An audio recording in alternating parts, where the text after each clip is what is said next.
insert the magazine, drop the slide, put the safe on. Alright, this is going to be a 10 round course of fire. It's not a speed drill. Alright? Are the shooters ready? Okay, 10 round course of fire. Commence fire.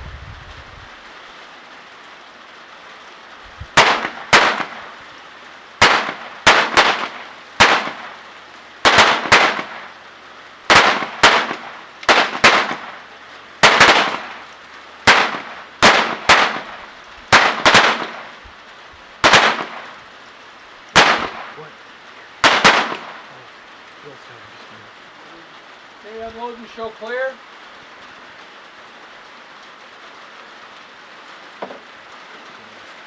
Sure.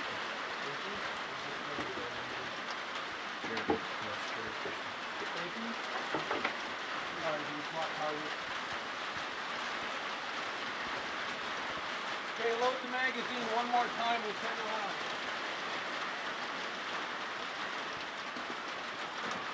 Did you get some? Drop the slide, put the safe on.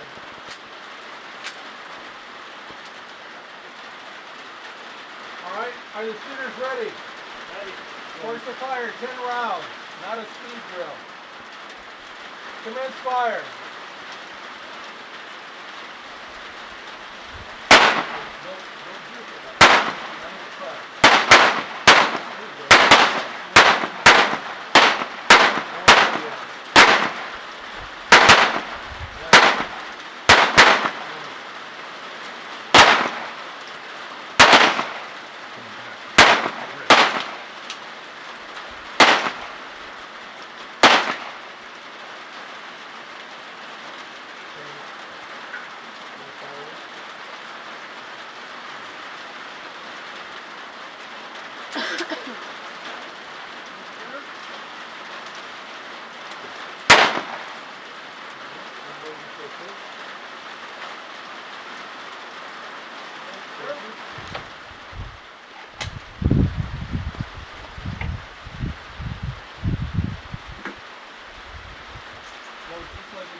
Drop the little knot under the first position.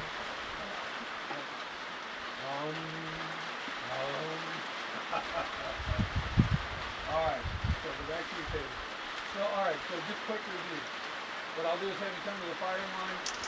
I'll have your load and make ready. You put your magazine in, drop your slide, and put your safety on. Alright? And then I'll ask if everybody's ready. You'll say yes or no. If you're not ready, raise your hand. We'll fix whatever needs to be fixed. And then I'll say commence fire, and then you fire. That make sense? Alright, back to your table. With your magazine in your support hand, your firearm in your dominant hand, step to the firing line. I'd like you to load and make ready. Means put the magazine in, watch your trigger finger.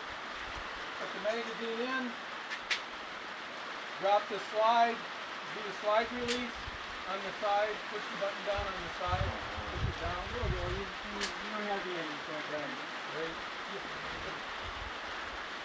Okay. Put the safety on. It's loaded up.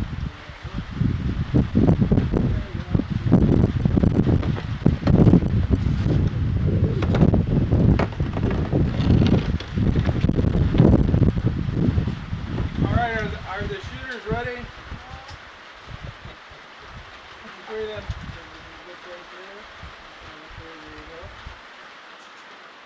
Alright, remember, a nice stance, both feet shoulder width apart. Okay, deep breath, nice and relaxed. Are the shooters ready? Okay, 1 round, commence fire. Take your safety off, get a nice sight picture, and gently press the trigger.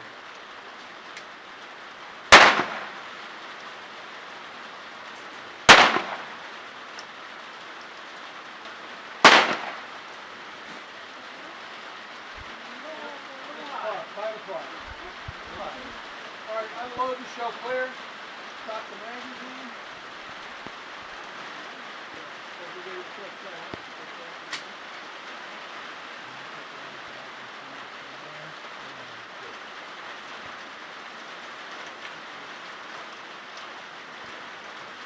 So all over the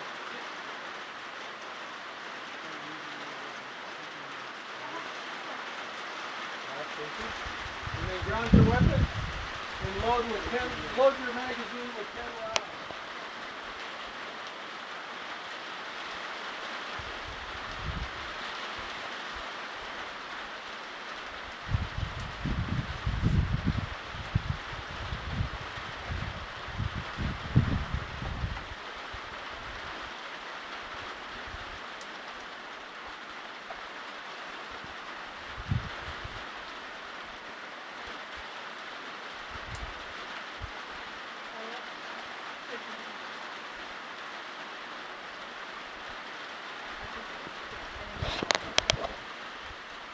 Everybody loaded? All right, go back to your firing line.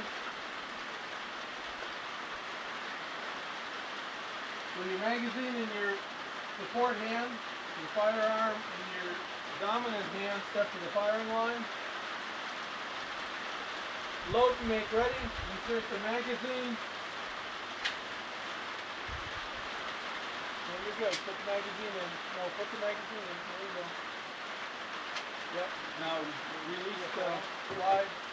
There you go. Put the safety on.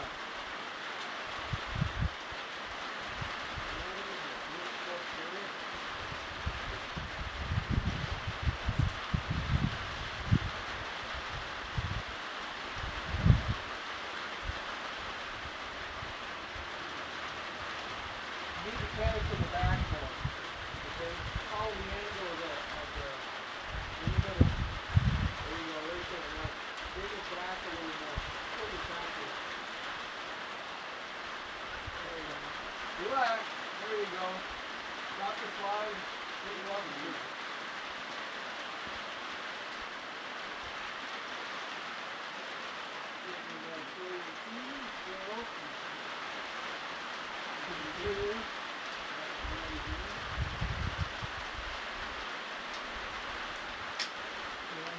Around.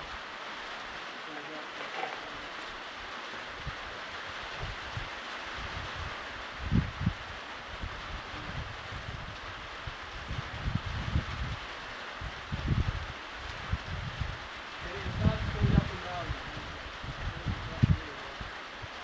There you go. Watch your finger, please. That's the slide is there. You can have to do that in that function.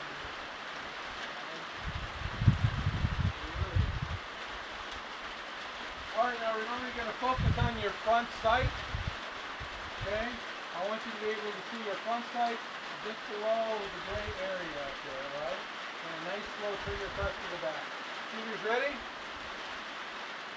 Alright, 10 rounds. That's your will. Commence fire.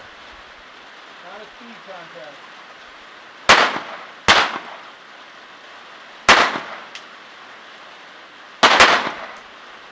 Just rack the slide one. Keep your finger off the trigger. Just rack it hard. You let it go. Get back. Go ahead and I'll try again.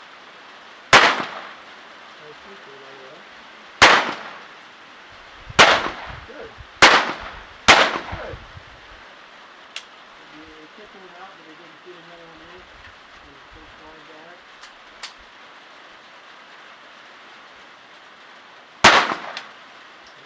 You just grab your weapon and you can load Watch it the somewhere else. right away.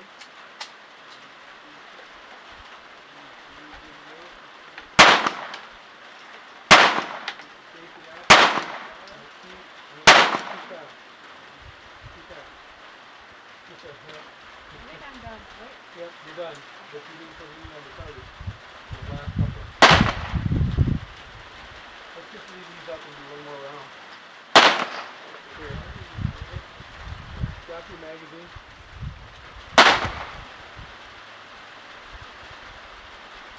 It's right behind you. Just stick that in. Come back to Quincy. Ground your weapon.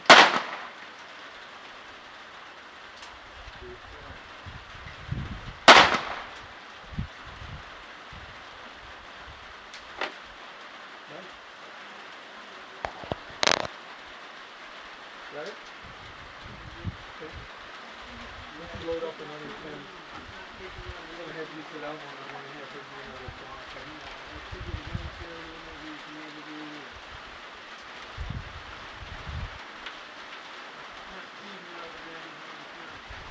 Projecting, but it's not proving that kind of thing.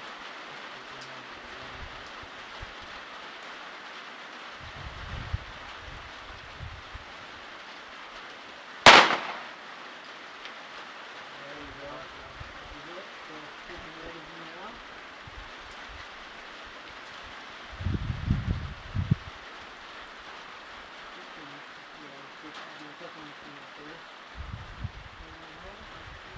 Thank you. Alright, so I'm going to have you. You're doing I'm going to have her fine. do another 10 rounds. Gray area. Because after round Yeah, so load up with 10.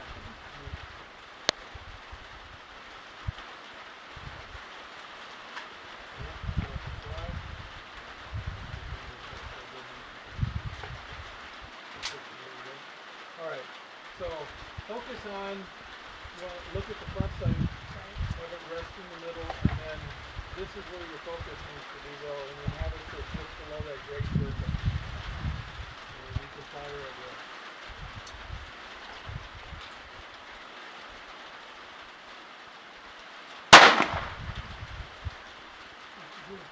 Oh.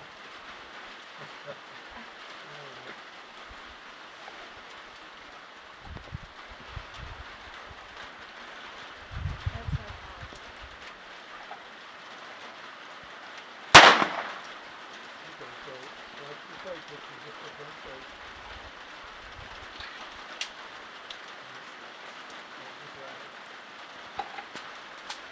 I'm going my Jeep behind the driver's side or passenger side. First There's aid the red kit. First aid kit for me.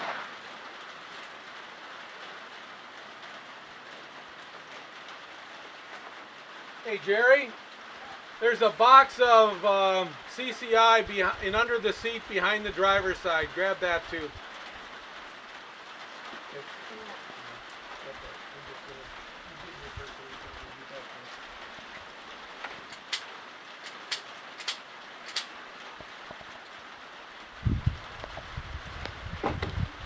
One of the things you'll notice with 22 ammunition specifically is some stuff's going to feed okay for in your handgun, some isn't.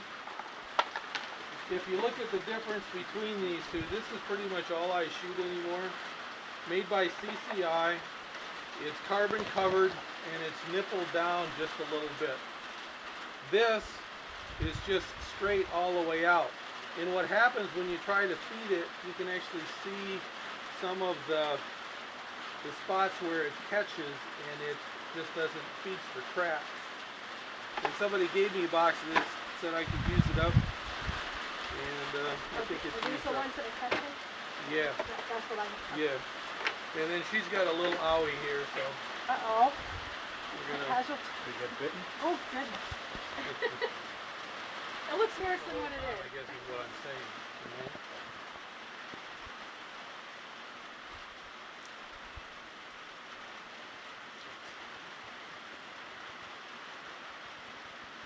Let's see where it caught it.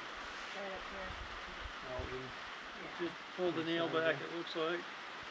Alright. Just pinch that skin right there. You don't have to videotape that. Boo-boo kits are nice to have. Different between, we'll talk about that inside. Difference between a boo-boo kit and a blowout kit. A boo-boo kit is like this. This is going to happen depending on what kind of firearm you have. If you have 1911s, it's kind of fond of catching the slide in your hand.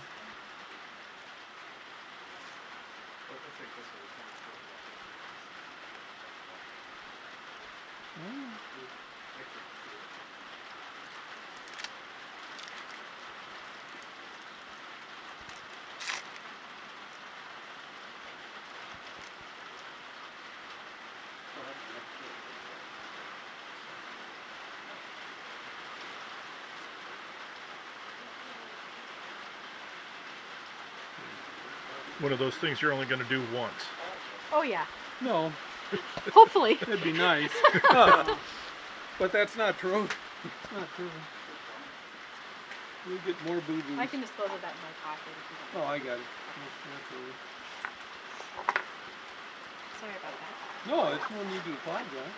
Nothing, you did nothing wrong. All right.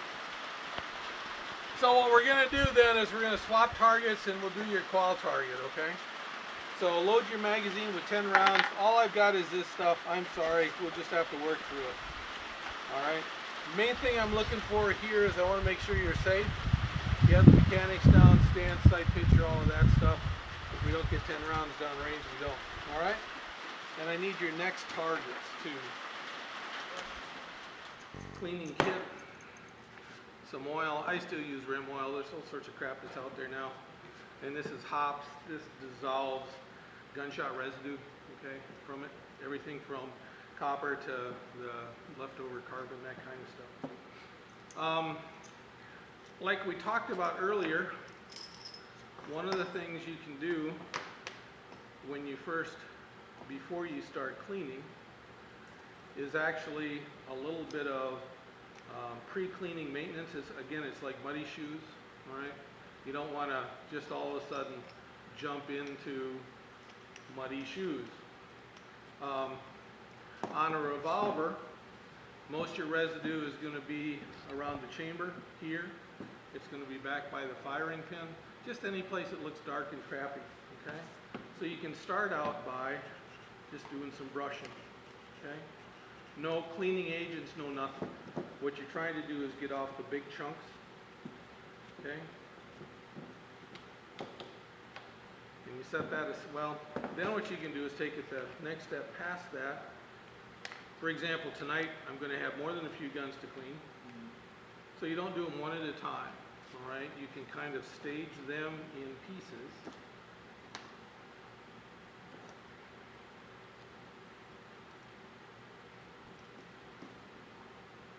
Hops comes in a bottle with a lid, nothing that you can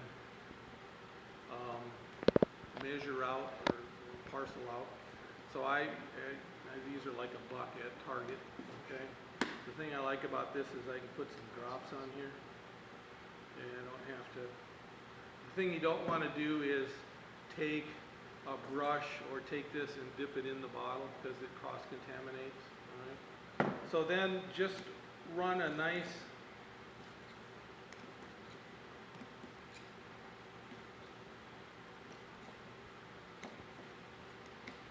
amount, and then the same in here. And all you're doing is getting some liquid deposited so it can start breaking down the stuff, okay? If you don't like the smell of this, if you don't want to get it on your hands, then wear some rubber gloves, you know, get some of the cheapy plastic gloves, and then just set this aside and let it set. And that's a gun that I've cleaned once or twice and shot once or twice, but still, you get crap that's laying on it, okay? All guns come apart differently once you get past it. In fact, even the single action revolver, you can remove a locking slide that lets the whole cylinder fall out, so you can get into it nice and easy. Glocks are, the thing I always forget with a Glock is I forget to pull the trigger. You have to pull the trigger, pull it back about 1/8 of an inch, pull these little things down, and the top just slides right off. A spring holds it in. Barrel comes up and out, and then you have your lower end. This I'll typically just brush off.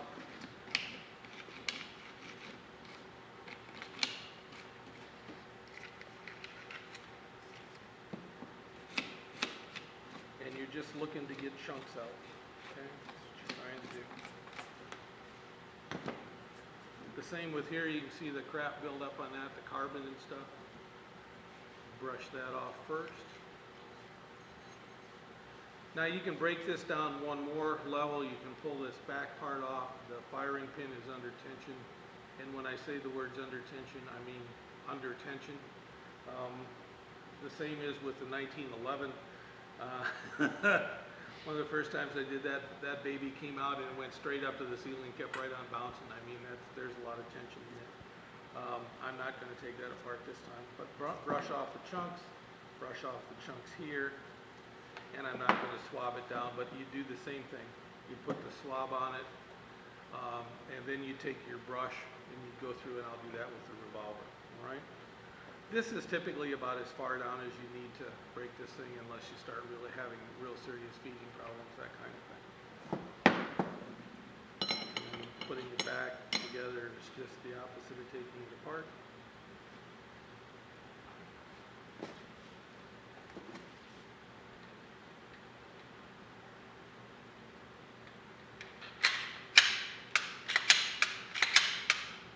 And there you go. So this has had a chance to cook a little bit. I'm going to take the appropriate brush. Like I said, this thing was like $8. And which one's right side? You can put some stuff on here. And then this will do the brushing inside.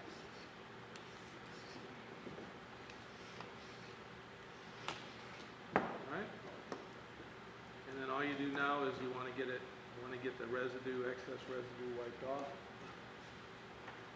And that bag is just a red cloth, I think.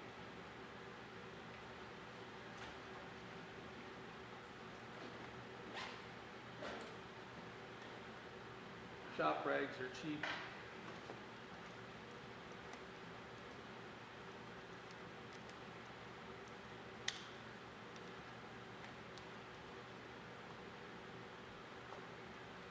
And then these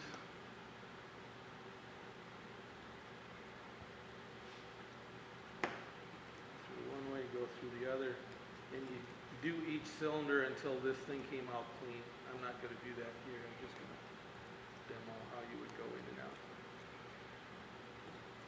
This is the kind of process you want to kind of slow down and do. We're kind of doing a hurried up version of this, but you're also doing other things. You're going to take a look, see if you see any cracks, you know, any issues with any of the mechanics on the Glock, the barrel, or up around the chamber. If you see any damage starting to form there, it's your chance to take a nice slow visual inspection. All right. Lubrication typically depends on the firearm. On the Glock, there's 4 spots. You put a drop up here on the slide, a drop back here on the slide, and that's pretty much it. The 1911, on the other hand, likes long strips of lubrication on both sides of the slide. You'll know just from working the firearm on the range what it likes. And the other part is just go do some research, see what other people see. But I kind of fall on the side of less lubrication is better. You know, it collects less crap, less dirt, that kind of thing. All right. Reasons why you would carry these things in your bag. Primarily, you get on the range, you have a malfunction, you trace it back to the feed port on the chamber, and your semi-automatic is dirty. I don't know. It comes down to the point where a nice clean is probably going to get you fixed up. It's a shame to waste a whole range trip if you can get things cleaned up in 15 minutes. All right? This all makes sense? Okay? You smile when I say that. What questions do you have? No, All right. It doesn't make sense. it makes sense. All right. Until you have to do it. Well, sure. But see, that's the trick. You got to do it. Right. You know, and in doing it, you learn how to do it. Taking the guns apart is going to depend too, so. Yeah, I mean, part of it, for example, I've got a 22 at home that I really need to get taken care of. It's an old Stevens. It's got a round locked halfway through ejection, and it's evidently a fairly common problem in that vintage of firearm. And every blog I've read is take it to a firearms gunsmith and have it done, because you're never gonna get it back together if you try to take it apart. So I've not tried to do that. Other ones, ARs, the pistols, the 1911, the Glocks, that kind of stuff. You know, your firearm that you're gonna carry for personal protection, you really need to be able to do all of this stuff. Some owner's manuals for the newer guns will have pretty detailed instructions on cleaning them. Yep. Some of them are, I don't know if it's liability reasons or what, but they're like, take it to a gunsmith. Yeah. Yep. And there are a ton of great videos on YouTube that'll show you how to Yes, take YouTube. just about any gun on the planet apart and put it back together. Yep. But even those you need to take with a grain of salt, just find one that makes sense. Watch a Yep. couple of them, because Yep. some people are better than others. And the guy starts taking a gun apart and says, well, this thingy and that contraption and this comes off. Right, right. It's snowing. You like the smell? No, it's snowing. It's snowing? Snowing, it is.